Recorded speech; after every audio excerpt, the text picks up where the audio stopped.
పౌలు రాసిన రెండవ పత్రిక 1వ అధ్యాయము 7వ వచనం. అపోస్తలుడైన పౌలు, దేవుడు మనకు శక్తియు ప్రేమయు ఇంద్రియ నిగ్రహములు గల ఆత్మనే ఇచ్చును గాని పిరికితనము గల ఆత్మను ఇయ్యలేదు అంటే చాలు. సో 7వ వచనం మనం చదివేటప్పుడు సరే ప్రార్థిద్దాం. ప్రభావం మీకు స్తోత్రాలు. ప్రభావం చక్కటి స్తుతి ఆరాధన మీరు మాకు దయచేశారు. స్తోత్రాలు తండ్రి. ప్రభా మా జీవిత కాలం అంతా మిమ్మల్ని ఆరాధించే వారిగా మమ్మల్ని మార్చండి ప్రభా. అవును రాజు, మీరు ఎంత గొప్ప దేవుడు నా ప్రభా. మీ గురించి వాంచగలిగినప్పుడు పరిస్థితులనే మార్చే దేవుడు ప్రభా.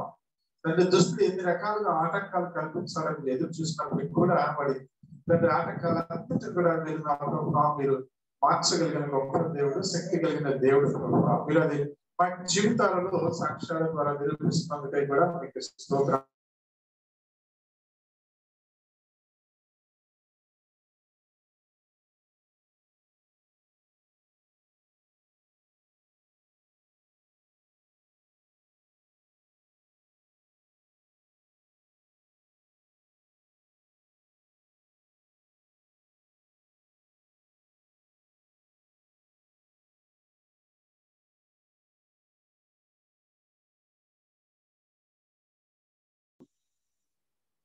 తర్వాత ప్రేమయు ఇంద్రియ నిగ్రహము గల ఆత్మనే ఇచ్చును గాని పిరికితనము గల ఆత్మను ఇవ్వలేదు. సో మరి క్రీస్తుని వెంబడించే వారికి, యేసు క్రీస్తు బిడ్డలుగా ఉన్న వారికి ఒక ఆధిక్యత ఏముందంటే మనం శక్తి కలిగిన ఆత్మ చేత నడిపించబడుతున్నాం. హల్లెలూయా. మన యొక్క శరీరానుసారమైన ఆత్మతో పాటుగా ఎప్పుడైతే మనం యేసు క్రీస్తుని మన యొక్క జీవితాలలో విశ్వసించి ఆయనని ప్రభువుగా రక్షకుడిగా అంగీకరించి ఉన్నామో అప్పటి నుంచి కూడా మరి మన యొక్క జీవితాలలో మనతో పాటుగా పరిశుద్ధాత్మ దేవుడు నివసిస్తూ ఉంటాడు. హల్లెలూయా. మనము మరి ఒంటరిగా ఉండకుండా మన జీవితాలలో పరిశుద్ధాత్మ దేవుడు మనకి సహాయకుడిగా ఉంటాడు. హల్లెలూయా. అదే పౌలు తిమోతికి రాస్తున్నప్పుడు జ్ఞాపకం చేస్తున్నాడు, మనకి దేవుడు శక్తి కలిగిన ఆత్మని, ప్రేమించే ఆత్మని, ఇంద్రియ నిగ్రహాలు, ఇంద్రియాలంటే ఇవన్నీ అవయవాలన్నిటిలో కూడా మనం ఎందుకంటే శరీరధారిగా ఉన్నాం కాబట్టి మరి వాటన్నిటిలో వాటి యొక్క తాపత్రయం కానీ లేకపోతే వాటి యొక్క కొన్ని చర్యలన్నిటి మీద నిగ్రహాన్ని కలిగించే శక్తి కలిగిన ఆత్మను దేవుడు మనకి అనుగ్రహించడే కానీ ఈ లోక యాత్రలో యేసు క్రీస్తుని కలిగిన వారమై మనం నూతన సృష్టిగా మనం జీవిస్తున్నాము. కొరింథీయులకు రాసిన పత్రిక 5వ అధ్యాయం 17వ వచనంలో ఏం చెప్తుంది మనకి? యేసు క్రీస్తులు ఎవడైనను యేసు క్రీస్తు యందున్న యెడల వాడు నూతన సృష్టివి అని చెప్తారు. సో ఆ విధంగా క్రీస్తులో మనం ఒక నూతన పురుషునిగా, నూతన మనుష్యునిగా మనం జీవితం సాగించేటప్పుడు మామూలు మనుష్యునిగా మనం జీవించినప్పుడు ఎదురైన భయాలు, ఆందోళనలు, పిరికితనము, చింతన, దిగులు వీటన్నిటినీ కూడా అధిగమించటానికి దేవుడు తన యొక్క బిడ్డలకి శక్తి కలిగిన ఆత్మను ఇచ్చాడు. హల్లెలూయా. శక్తి కలిగిన ఆత్మను ఆయన మనకి అనుగ్రహించాడు. సో అందుకని దానికి మనం చూసినట్లయితే 1వ యోహాను 4:4 కూడా మనం చూసినట్లయితే చదవండి. 1వ యోహాను 4:4.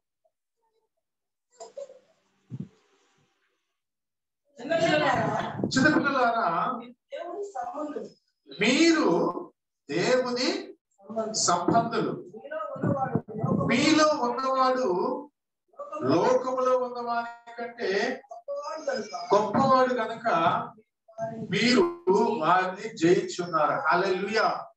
సో ఆయన ఏమని చెప్తున్నారంటే ఇక్కడ కూడా యోహాను మరి ఈ విధంగా రాస్తున్నాడు తన యొక్క పత్రికలో, మీరు దేవుని సంబంధులు. హల్లెలూయా. మనం మరి ఎవరి సంబంధులు అంటే దేవునికి సంబంధించిన వారు. అదే యోహాను సువార్తలో 1వ అధ్యాయం 12వ వచనంలో కూడా మనం చూస్తాం. అయితే మనకి పరిచయమైన వాక్యాలు జస్ట్ జ్ఞాపకం చేసి చదవాల్సిన అవసరం లేదు. మనము దేవుడిని అంగీకరించడం ద్వారా, ఆయన విశ్వాసం ఉంచడం ద్వారా ఎవరి పిల్లలుగా మార్చబడ్డాము? ఎవరి పిల్లలుగా మార్చబడ్డాము? దేవుని పిల్లలుగా మార్చబడ్డాం.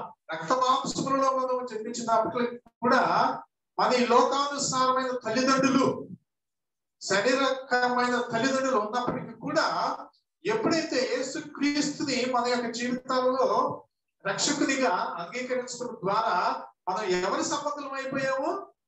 దేవుని సంబంధం అయిపోయి. అదే అందుకని యోహాను రాస్తున్నాడు ఇక్కడ.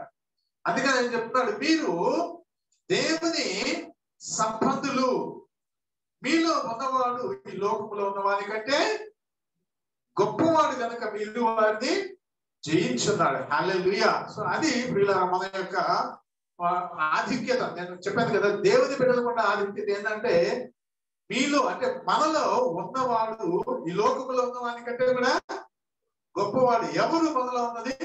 పరిశుద్ధాత్మ దేవుడు. హల్లెలూయా. హల్లెలూయా. యేసుక్రీస్తు ప్రభువారు ఆయన ఈ లోకాన్ని వదిలి వెళ్ళబోవలసిన సమయం వచ్చినప్పుడు ఆయన మరి తిరిగి లేచి మరణించి శిలువ మరణం పొంది సమాధి చేయబడి తిరిగి లేచి ఆయన అపరోహం అయినప్పుడు ఆయన ఏం చెప్పాడంటే, నేను మిమ్మల్ని అనాథలుగా వదలను, నా తండ్రి దగ్గరికి వెళ్ళి మీతో ఎల్లప్పుడూ ఉండేటట్టు, మీలో ఎల్లప్పుడూ నివసించుటకు ఆదరణకర్తను పంపిస్తున్నాను అంటున్నాడు. ఆయనే పరిశుద్ధాత్మ దేవుడు. యోహాను సువార్తలో మనం చూస్తాం 14వ అధ్యాయం చాలాసార్లు ధ్యానించాం. సో అదే ఇక్కడ పౌలు కూడా తిమోతికి రాసినప్పుడు అదే అంటున్నాడు, మీకు దేవుడు అనుగ్రహించిన ఆత్మ శక్తి కలిగిన ఆత్మ, ప్రేమ కలిగిన ఆత్మ, ఇంద్రియ నిగ్రహం కలిగిన ఆత్మ, అంటే స్వస్థ బుద్ధి కలిగిన ఆత్మ. ఏది చేయాలా, ఏది మంచిది, ఏది చెడ్డది, ఏది దేవునికి ప్రియమైనది, ఏది దేవునికి ప్రియము కానిది, ఏ మార్గంలో నేను వెళ్ళాలి, ఏది మరి దేవుని దృష్టికి ఏది మంచిది అనేది ఒక విచక్షణ జ్ఞానం కలిగిన స్వస్థ బుద్ధి కలిగిన, చెడు బుద్ధి కాకుండా స్వస్థ బుద్ధి కలిగిన బుద్ధి ద్వారా మన యొక్క ఇంద్రియాలన్నిటిని కూడా ఆయా అధీనములో పెట్టుకోగలిగిన ఆత్మను దేవుడు అనుగ్రహించాడు. కానీ ఇది వరకటి వల్లే అంటే పాత మనిషికున్న ఆ యొక్క భయము, ఆందోళన, పిరికితనముతో జీవితాన్ని జీవించే అటువంటి ఆత్మ దేవుడు మనకి ఇవ్వలేదు. హల్లెలూయా. అందుకనే మనం యొక్క జీవితాలలో మనం ఎల్లప్పుడూ కూడా గమనించాల్సింది, మనముగా లేము, మనతో ఉన్నది పరిశుద్ధాత్మ దేవుడు. మనలో ఉన్నది పరిశుద్ధాత్మ దేవుడు. మనము దేవుని సంబంధులము. హల్లెలూయా. మనము దేవుని సంబంధులము. ఈ లోకములో ఉన్నవాని కంటే మనలో ఉన్నవాడు గొప్పవాడు. హల్లెలూయా. హల్లెలూయా. అది మన ఆధిక్యతే.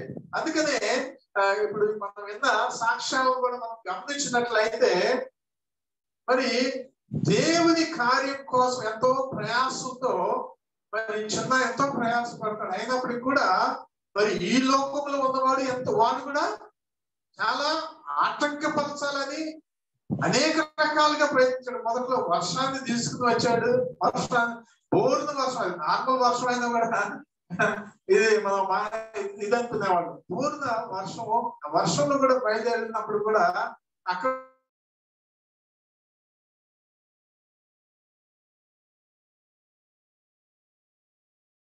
అప్పటికే సమయం అయిపోయింది, సమయం కూడా అయిపోయింది.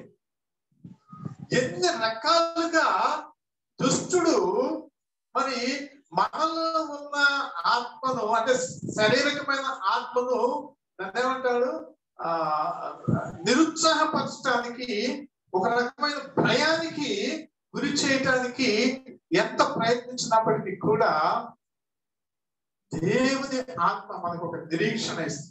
హల్లెలూయా.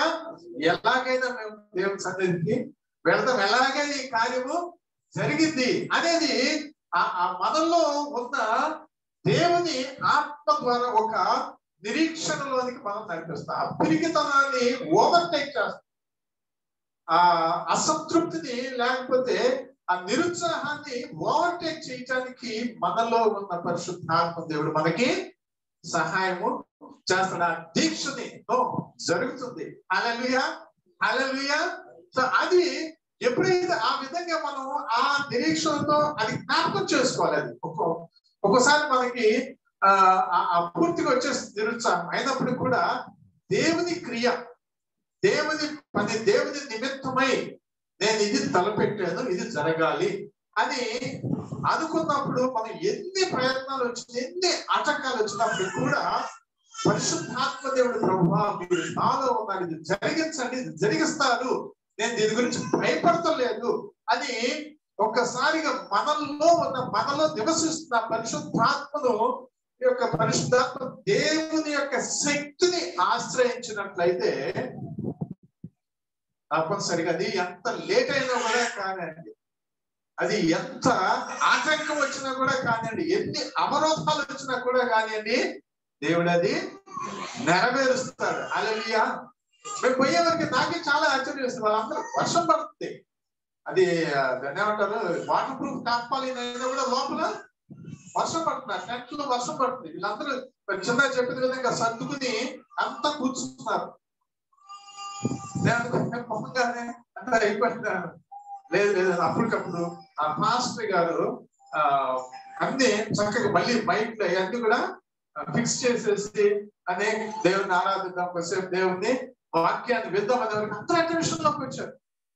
అందరూ ఎంతో చక్కగా మళ్ళీ ఆ చంద్రమందర చైర్స్ అన్ని కూడా మళ్ళీ చక్కగా ఇలాగా సక్రమంగా వేసి వాటర్ తుడిచి అంత కూడా సెటిల్ అయిపోయారు. నాకు చాలా ఆశ్చర్యం వేసింది. చక్కగా చెప్పిన కొంచెం సమయంలో కూడా వాక్యం, హాఫ్ అన్ అవర్ వాక్యంలో కూడా వాళ్ళు ఎంతో శ్రద్ధగా విన్నారు. కొంతమంది అయితే ఆ టెంట్ వెనకాల ఉండి గొడుగులు పట్టుకుని వింటా ఉంటారు. చూడండి, అది దేని వల్ల సాధ్యము? దేవుని వల్ల సాధ్యం. దేవుని కోసమై మనము ఆ బలంగా మనం ఎన్ని అవరోధాలు వచ్చినా కూడా మనం వెనకంచె వేయకుండా ఒక ఉద్దేశంతో, మంచి ఉద్దేశంతో దేవుని యొక్క వాక్యము వినిపించాలి. అదే ఉద్దేశం. నాకు ఏం లేదు. ఎన్ని కిలోమీటర్లు దాదాపుగా మనం పోయింది? 100 కిలోమీటర్లు. అదే ఉద్దేశం. అది ఆ ఉద్దేశాన్ని దేవుడు నథింగ్, ఏం లేదు. దేవుని యొక్క వాక్యాన్ని పంచాలి, సత్యాన్ని వాళ్ళు తెలుసుకోవాలి. అదే చెప్తా ఉన్నాడు ఆటోలో వచ్చినప్పుడు కూడా. సో అది ఎప్పుడంటే మనము ఆ పరిశుద్ధాత్మ దేవునికి చెవి ఇవ్వాలి. ఆ పరిశుద్ధాత్మ దేవుడు మనకి ఇచ్చే ఆ సూచనలకి మనం అవును అవును అని చెప్పేసి ఆ పరిశుద్ధాత్మ దేవుని యొక్క నడిపింపుకి మనం ఎన్ని అవరోధాలు వచ్చినా కూడా ఆ తీక్షణమైన దృష్టి పెట్టుకుని ఉంటే హల్లెలూయా, దేవుడు తప్పనిసరిగా చేస్తాడు. అది తప్పనిసరిగా చేస్తాడు. చక్కటి సంతోషకరమైన మాకు మీటింగ్ కూడా అక్కడ జరిగింది.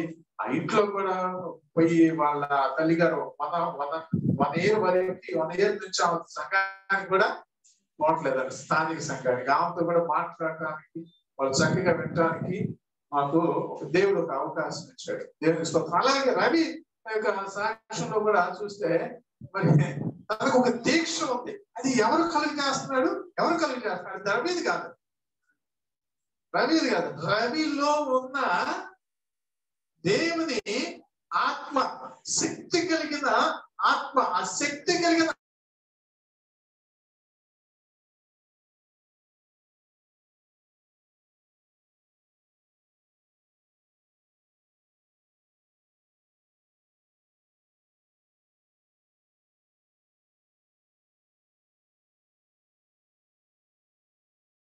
వెహికల్ వస్తే చాలు, నేను వెళ్ళాలని చెప్పేసి తన ఆత్మతో, పరిశుద్ధాత్మతో ఏకీభవించి స్ట్రగుల్ అవుతున్నాడు, పోరాడుతున్నాడు. చివరికి ఆ మన యొక్క దాహాన్ని బట్టి మనలో ఉన్న వాడు ఈ లోకములో ఉన్న వాడి కంటే గొప్పవాడు కనుక ఆ గొప్ప దేవుని యొక్క కార్యాన్ని జరిగిస్తాడు. హల్లెలూయా. ఇది ఏ విషయంలో అయినా సరే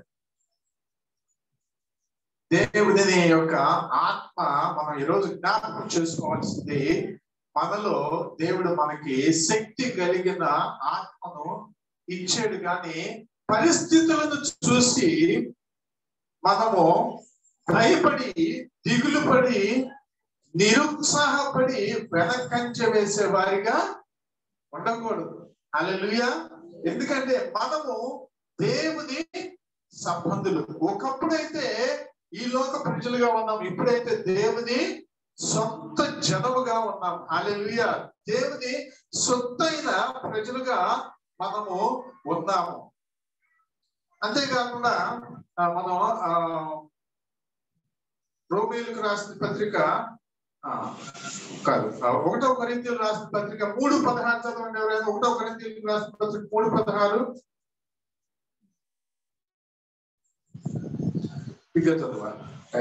దేవుని ఆలయమై ఉన్నారు. హల్లెలూయా, హల్లెలూయా. మీరు దేవుని ఆలయం అంటే మనము దేవుని ఆలయమై ఉన్నాము.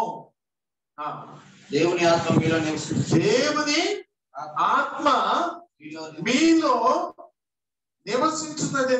నివసించుతున్నదని మీరు ఎరగరా. హల్లెలూయా. మనము దేవుని ఆలయమై ఉన్నాము. హల్లెలూయా.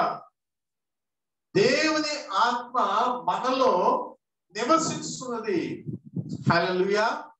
మనం దేవుని ఆత్మ మనలో నివసిస్తుందని ఒక ధ్యాస ఎప్పుడు మనకు కలిగి ఉన్నప్పుడు మన జీవితంలో ఎదురయ్యే సవాళ్ళన్నిటినీ కూడా దేవుని ఆ ఆత్మ శక్తి చేత మనము వాటిని అధిగమించవచ్చు.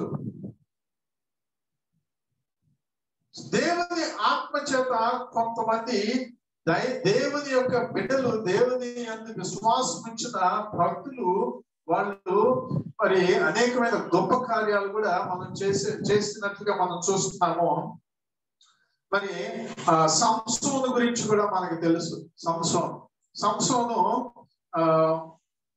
దీంట్లో జడ్జెస్ అంటే న్యాయాధిపతులు 14వ అధ్యాయంలో కనుక మనం చూసినట్లయితే సంసోను గురించి మనం చూస్తాం. న్యాయాధిపతులు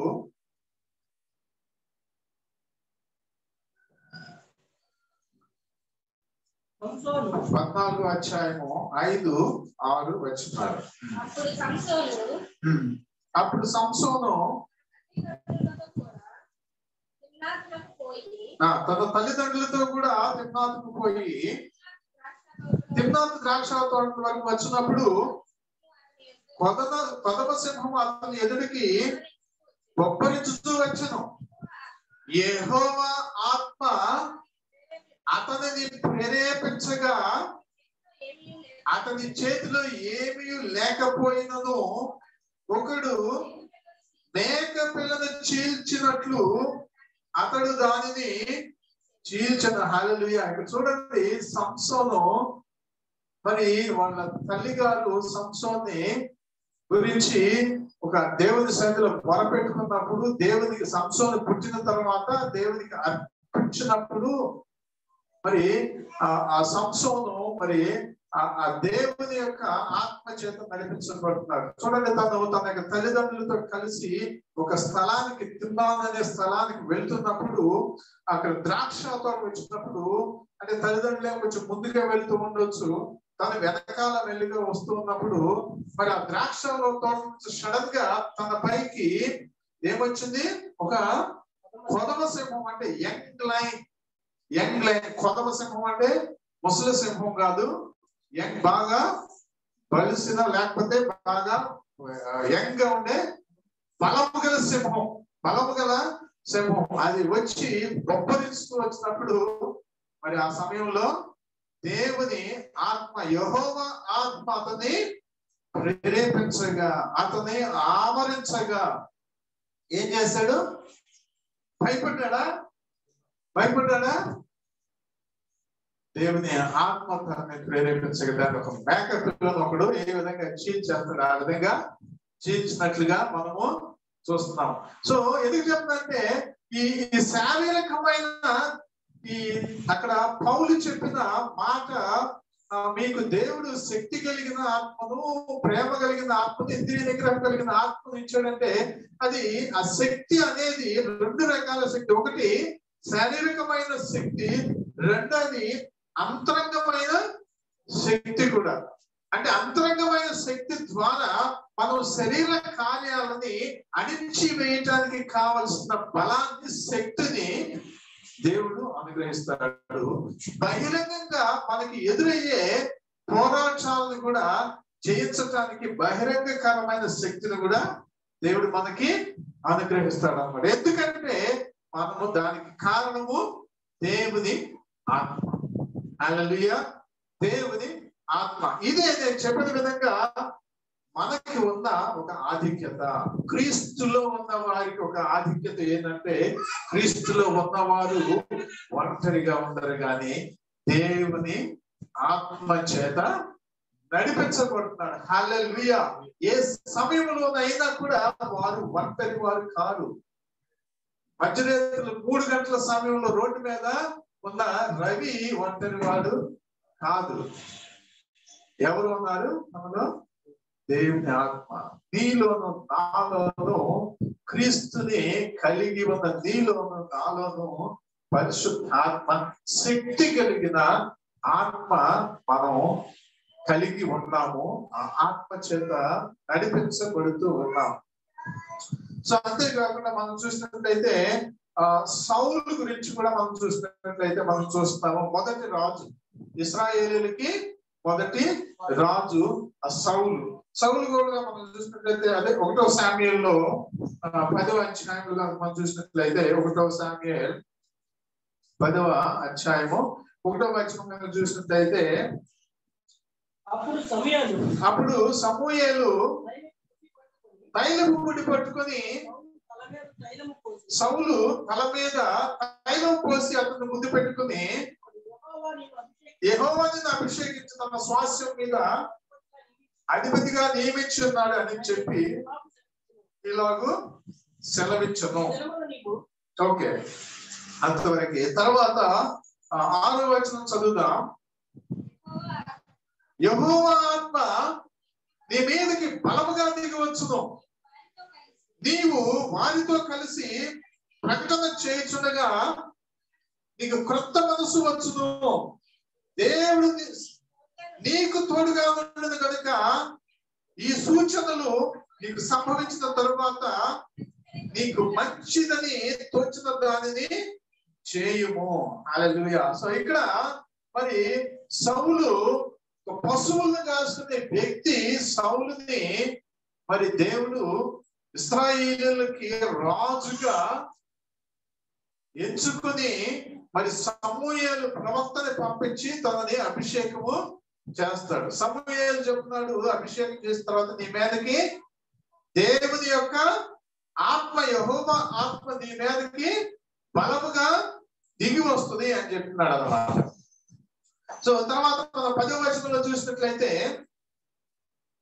వారు కొండ దగ్గరికి వచ్చినప్పుడు ప్రవక్తల సమూహం ఎదురుపడగా దేవుని ఆత్మ బలముగా అతని మీదకి వచ్చను, అతడి వారి మధ్య ఉండి ప్రకటన చేయించుండెను.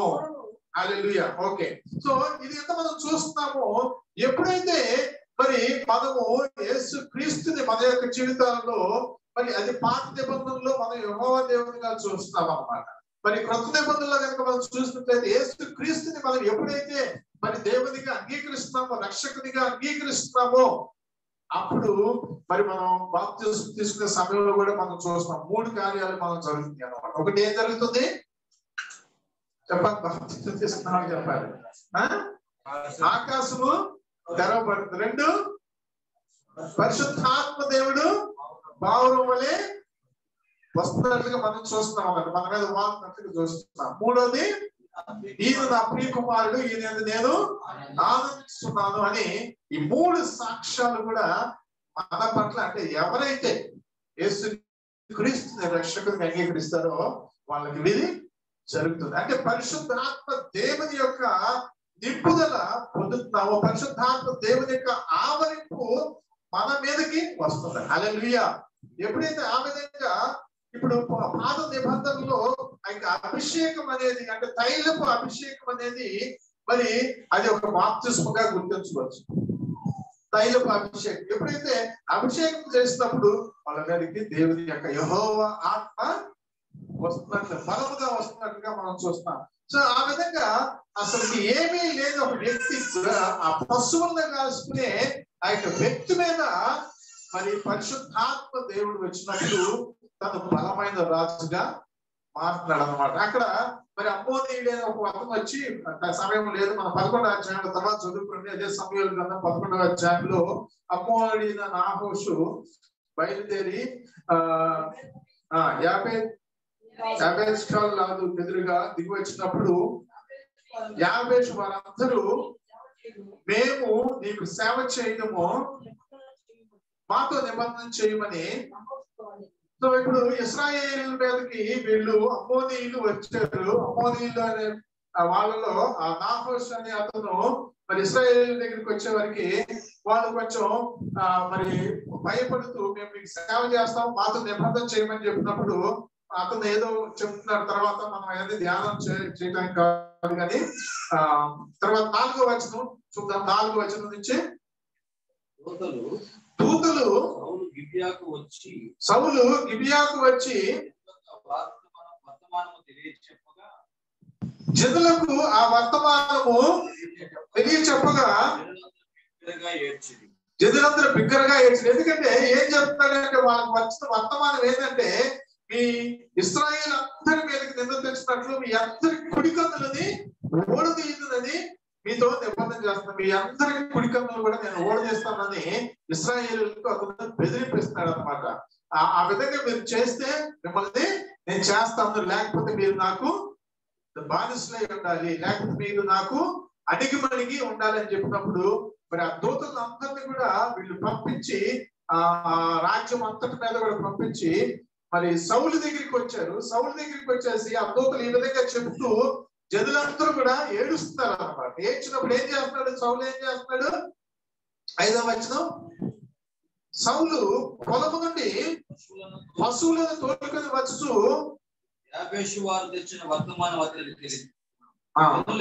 జనులు ఏడ్చుటకు హేతువేమని అడుగగా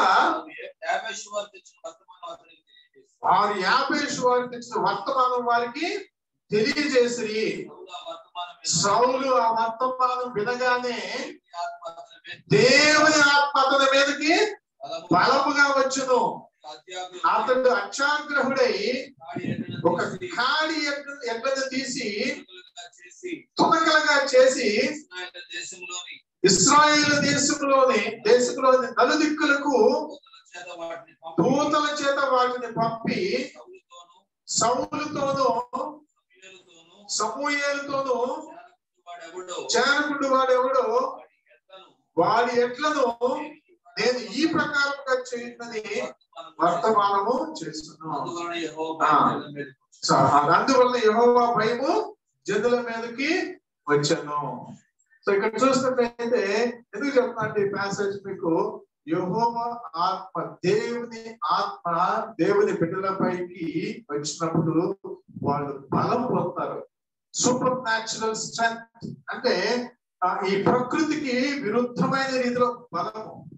అలాగే ఒక కాడి ఎట్లని తునాతునంగా చేసినట్టుగా వాక్యం చేస్తుంది. యెహోవా ఆత్మ బలముగా అతని మీదకి వచ్చినప్పుడు దేనికి భయపడుతుంది, దేవుడు తన కార్యాన్ని జరిగిస్తాడు. హల్లెలూయా. మన యొక్క జీవితంలో కూడా మనం గమనించవలసింది, మన యొక్క ఎదురయ్యే ఎటువంటి సమస్యలు, ఎటువంటి బెదిరింపులు, ఎటువంటి సవాళ్ళు ఉన్నప్పటికీ కూడా మనం గ్రహించాల్సింది, మనము ఒంటరిగా లేము. హల్లెలూయా. మనలో ఉన్నవాడు ఈ లోకములో ఉన్న వాని కంటే గొప్పవాడు. ఈ లోకములో ఉన్న సాతానుడు అనేకమైన తంత్రాల రూపంలో నిన్ను నన్ను ఇబ్బంది పెట్టడానికి అనేకమైన తంత్రాలు, అనేకమైన వ్యూహాలతో వచ్చినప్పటికీ కూడా మనము పిరికి వారిగా ఉండకూడదు. ఎందుకంటే మీరు పిరికి వారిగా ఉండటానికి, పిరికి తనము గల ఆత్మను దేవుడు మనకి ఇవ్వలేదు, కానీ శక్తి కలిగిన, ప్రేమ కలిగిన, ఇంద్రియ నిగ్రహం కలిగిన ఆత్మను దేవుడు మనకి అనుగ్రహించాడు. ఎంత శక్తి కలిగిన ఆత్మ అంటే మనం చూసాము సంసోను, పౌలు, దావీదు కూడా మనం చూసినట్లయితే దావీదుని సమూయేలు అభిషేకించిన తర్వాత దావీదు మీద కూడా దేవుని ఆత్మ బలముగా వచ్చినప్పుడు బాలుడైన దావీదు అంత రాక్షసుడంత రూపము కలిగిన గొలియాతును మరి దేవుని ఆత్మ శక్తి చేత ఎదుర్కొన్నాడు, కానీ తన సొంత బలము చేత కాదు. తర్వాత చదువుకోవచ్చు మీరు సమూయేలు 1 సమూయేలు 16-13లో దేవుని దావీదు మీదకి మరి దేవుని ఆత్మ వచ్చినప్పుడు నుంచి కూడా దావీదు బలపడినట్లుగా చూస్తున్నాం. అక్కడ దావీదు కూడా తన గొర్రెలు కాసుకుంటున్నప్పుడు సింహము ఎలుగుబంటి కూడా ఆ గొర్రెలను పట్టుకెళ్ళడానికి వచ్చినప్పుడు ఏం చెప్తున్నాడు? దేవుని బలము చేత వాటిని నేను ఏమి చేతుల్లో ఏమి లేకుండానే మరి ఆ సింహాన్ని ఎలుగుబంటిని కూడా చీల్చివేసినట్లుగా మనం అక్కడ చూస్తాం. సో ప్రియులారా, మనం గమనించాల్సింది మనలో మరి దేవుడు శక్తి కలిగిన ఆత్మని డిపాజిట్ చేశాడు. హల్లెలూయా, హల్లెలూయా. దేవుడు మనకి అది సంఖ్య కరువుగా మనం ఇచ్చినట్లుగా మనం చూస్తున్నాం అన్నమాట. 2 కొరింథీయులకి రాసిన పత్రిక 1వ అధ్యాయం 22వ వచనం. 2 కొరింథీయులకు రాసిన పత్రిక ఆయన మనకు ముద్ర వేసి మన హృదయములలో మనకు ఆత్మను సంఖ్య కరువును అనుగ్రహించి ఉన్నాడు. హల్లెలూయా, హల్లెలూయా. సంఖ్య కరువు అంటే మీనింగ్ అంటే మనం తెలుసుకోవాలంటే ఇంగ్లీష్ లో మనం చూడాలి. Put His Spirit in our hearts as a deposit guarantee. అంటే ఇప్పుడు ఒక బ్యాంక్ లో మనకి సరే మనల్ని ఎవరైనా ఏమైనా గ్యారంటీగా ఉండమంటారు అనుకోండి. ఓకే, ఒక లోన్ ఇవ్వడానికి ఎవరైనా గ్యారంటీ తీసుకురామంటారు కదా. సో గ్యారంటీ ఫలానా బ్యాంక్ లో అకౌంట్ ఉండాలి. ఓకే, మేము యాక్చువల్ గా మా ఆఫీసులో లోన్ తీసుకునేటప్పుడు ఏం చేస్తారంటే, నాకు పర్సనల్ లోన్ ఇవ్వాలంటే నీకు ఇదే ఆఫీస్ ఇదే బ్యాంక్ లో అకౌంట్ ఉన్న వాళ్ళకి గ్యారంటీ తీసుకురామంటారు. తీసుకొచ్చినప్పుడు వాళ్ళ అకౌంట్ తీసుకుని వాళ్ళ అకౌంట్ కూడా సరిగా హెల్తీగా ఉందా అంటే, ఆరోగ్యంగా ఉందా లేదా, డిపాజిట్ ఉందా లేదా అని చూస్తాను. ఆ గ్యారంటీ మీద మనకి లోన్ అనేది శాంక్షన్ అవుతుంది అన్నమాట. అయితే అదే విధంగా దేవుని అంగీకరించిన మన యొక్క జీవితాల్లో కూడా దేవుడు మనకి మరి మనల్ని ముద్ర వేయబడి, క్రీస్తులో మనల్ని ముద్ర వేయబడి మరి ఆత్మను, పరిశుద్ధాత్మను మనకి మరి గ్యారంటీ సంఖ్య కరువుగా ఆయన ఒక డిపాజిట్ గా ఏర్పరిచి ఉన్నాడు. దేనికి డిపాజిట్ అంటే మనము దేవుని బిడ్డలు అనే దానికి గ్యారంటీ. హల్లెలూయా, హల్లెలూయా. సంఖ్య కరువు అనే దానికి కోసం ఇంతవరకు మనకు మీనింగ్ తెలుసుకుని ఉండలేము. అది కొన్ని వర్డ్స్ ఇంగ్లీష్ లో చూస్తే అక్కడ కొంచెం మనకి వివరణ వస్తాం. ఓకే, సో అంటే దేవుడు మనలో పరిశుద్ధాత్మ సంఖ్య కరువు అంటే ఒక డిపాజిట్ గా, ఒక గ్యారంటీ డిపాజిట్ గా ఉన్నారు. దేనికి గ్యారంటీ అంటే నువ్వు నేను దేవుని సంబంధులము. హల్లెలూయా. అది యేసు క్రీస్తు ద్వారా మరి పరిశుద్ధాత్మ దేవుని యొక్క గ్యారంటీ మనం కలిగి ఉన్నాము. అయితే మన జీవితాల్లో ఎంతవరకు ఈ పరిశుద్ధాత్మ దేవుని యొక్క శక్తిని ఆశ్రయిస్తున్నాము, ఎంతవరకు నేను ఒంటరిగా లేను, నాలో పరిశుద్ధాత్మ దేవుడు ఉన్నాడు, నేను ఈ లోకంలో ఉన్న వాని కంటే కూడా నాలో ఉన్న దేవుడు, నాలో ఉన్నవాడు గొప్పవాడు అనే సత్యాన్ని మనం ఎంతవరకు గ్రహించి ఆ ఆ పవర్ ని మనం ఇచ్చేస్తాం, ఉపయోగించుకుంటున్నాం. హల్లెలూయా. సో 220 వర్డ్స్ పవర్ అని రాస్తారు, డేంజర్ అని రాస్తారు కదా. ఎలక్ట్రికల్ ట్రాన్స్ఫార్మర్ దగ్గర కనుక మనం పోయినట్లయితే అక్కడ ఒక పెద్ద రెడ్ బోర్డ్ ఉంటుంది, 220 వర్డ్స్ డేంజర్. ఎందుకంటే అంత పవర్ అనేది ఆ ట్రాన్స్ఫార్మర్ లో ఉన్నది. ఆ పవర్ అక్కడి నుంచే ఆ పవర్ అనేది డిస్ట్రిబ్యూట్ అవుతుంది. హల్లెలూయా. సో అదే విధంగా మన యొక్క జీవితాల్లో కూడా పరిశుద్ధాత్మ దేవుని అనే ఒక పవర్ హౌస్ మనం కలిగి ఉన్నాం. ఈ పవర్ హౌస్ కలిగి ఉన్న ఒక్కోసారి ఆలోచనే మనకు ఉండదు. ఆశ్రయించు మా పవర్ హౌస్ మనం ఆశ్రయించు. ఏదైనా కావాలంటే వెంటనే మనం బయటికి చూస్తాం, కానీ లోపల మనం చూడం. మొదటిగా దేవుణ్ణి అడగం.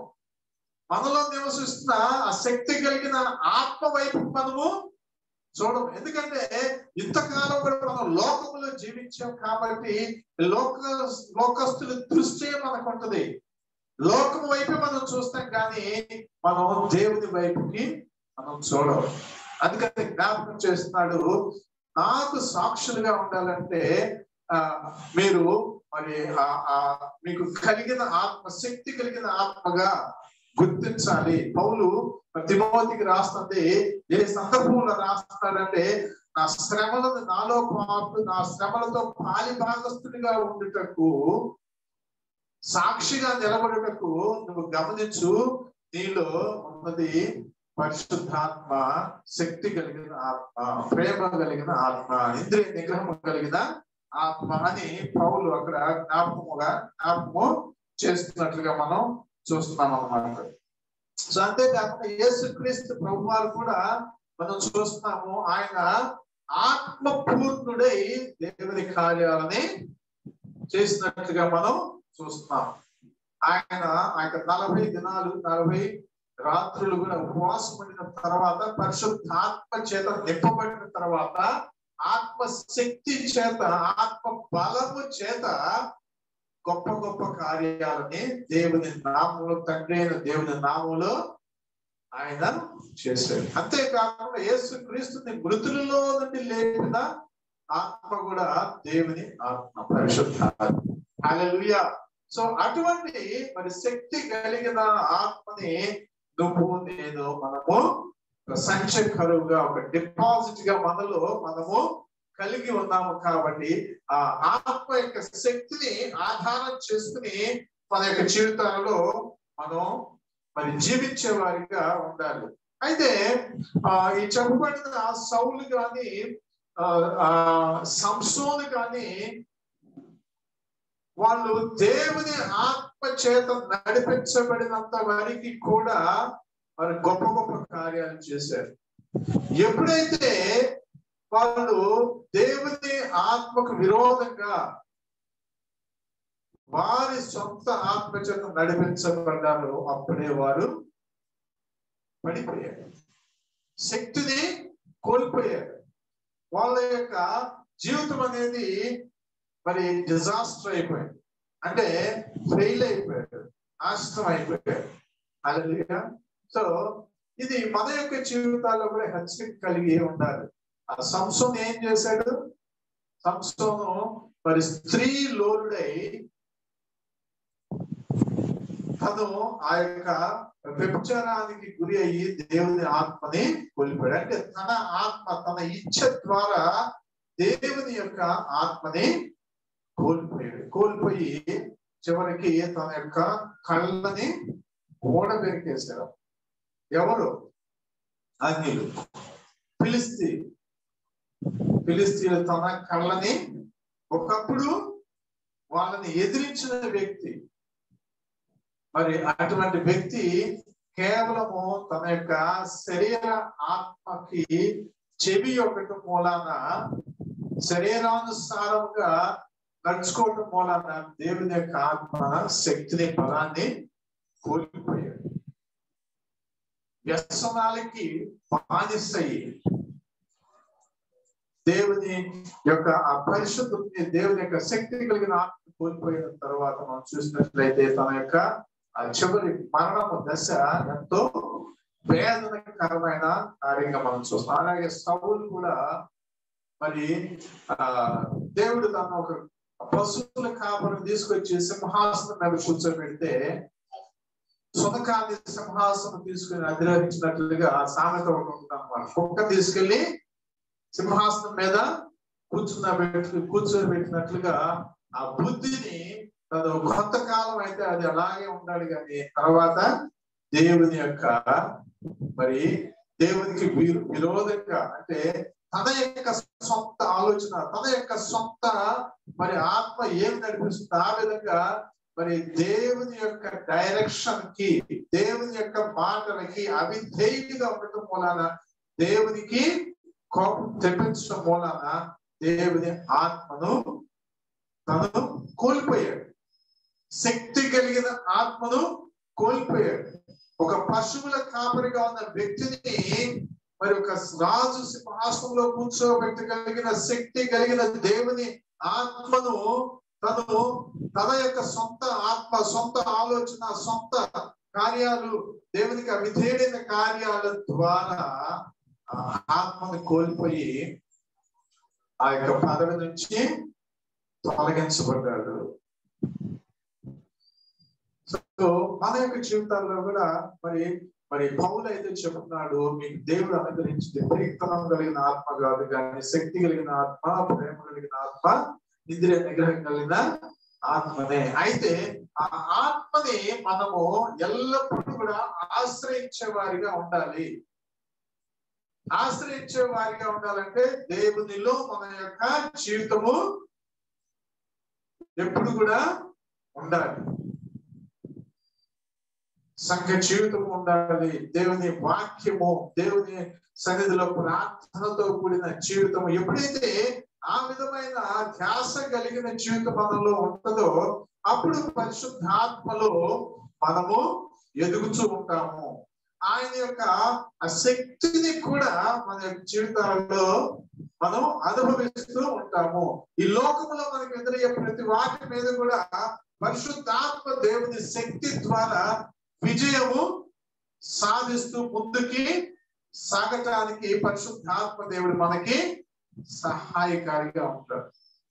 ఎప్పుడైతే మనము ఆ స్థానం నుంచి మరి పరిశుద్ధాత్మకి దుఃఖకరమయ్యి కలిగించే ఆ కార్యాలు మన యొక్క జీవితాలలో మనం చేస్తామో అప్పుడు మనం దేవుని యొక్క ఆత్మను కోల్పోతాం. ఎప్పుడైతే దేవుని యొక్క ఆత్మను కోల్పోతామో ఆ శక్తి కలిగిన ఆ కార్యాలను మనము కోల్పోతాం. మన యొక్క సొంత ఆత్మ నడిపుతో మనం జీవించినట్లయితే ఈ లోకంలో మనం జయంతో జీవించలేము, కానీ ఓడిపోయిన వారిగా జీవిస్తాం.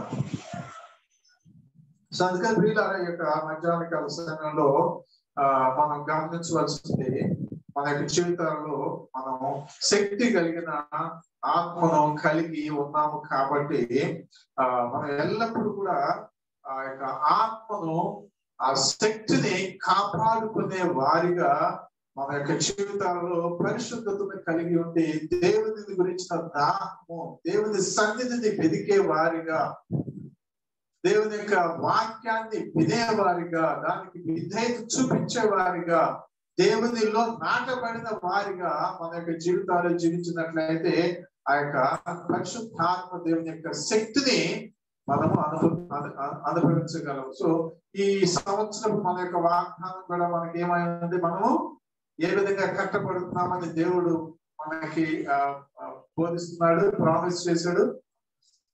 ఆత్మ సంబంధమైన మందిరముగా కట్టబడుతున్నాము. అలాగే దేవుని ఉద్దేశం అయితే నీ జీవితంలో, నా జీవితంలో దేవుని యొక్క ఉద్దేశం ఏమైందంటే మనము ఆత్మ సంబంధమైన మందిరముగా కట్టబడాలని ఆయన వాంఛిస్తున్నాడు. సజీవమైన రాళ్ళుగా ఆ మందిరంలో జీవము కలిగిన బలమైన రాళ్ళుగా, శక్తి కలిగిన రాళ్ళుగా, జీవము కలిగిన రాళ్ళుగా ఆత్మ సంబంధమైన మందిరముగా కట్టబడాలంటే ఆత్మ సంబంధమైన జీవితం మనము జీవించాలి. ఆత్మ నింపుదలతో కలిగిన జీవితము జీవించాలి. ఆత్మ దాహము కలిగిన జీవితము జీవించాలి. ఎప్పుడైతే అలా జీవిస్తామో మనము మన యొక్క జీవితాలు ఆశీర్వాదకరంగా ఉంటాము.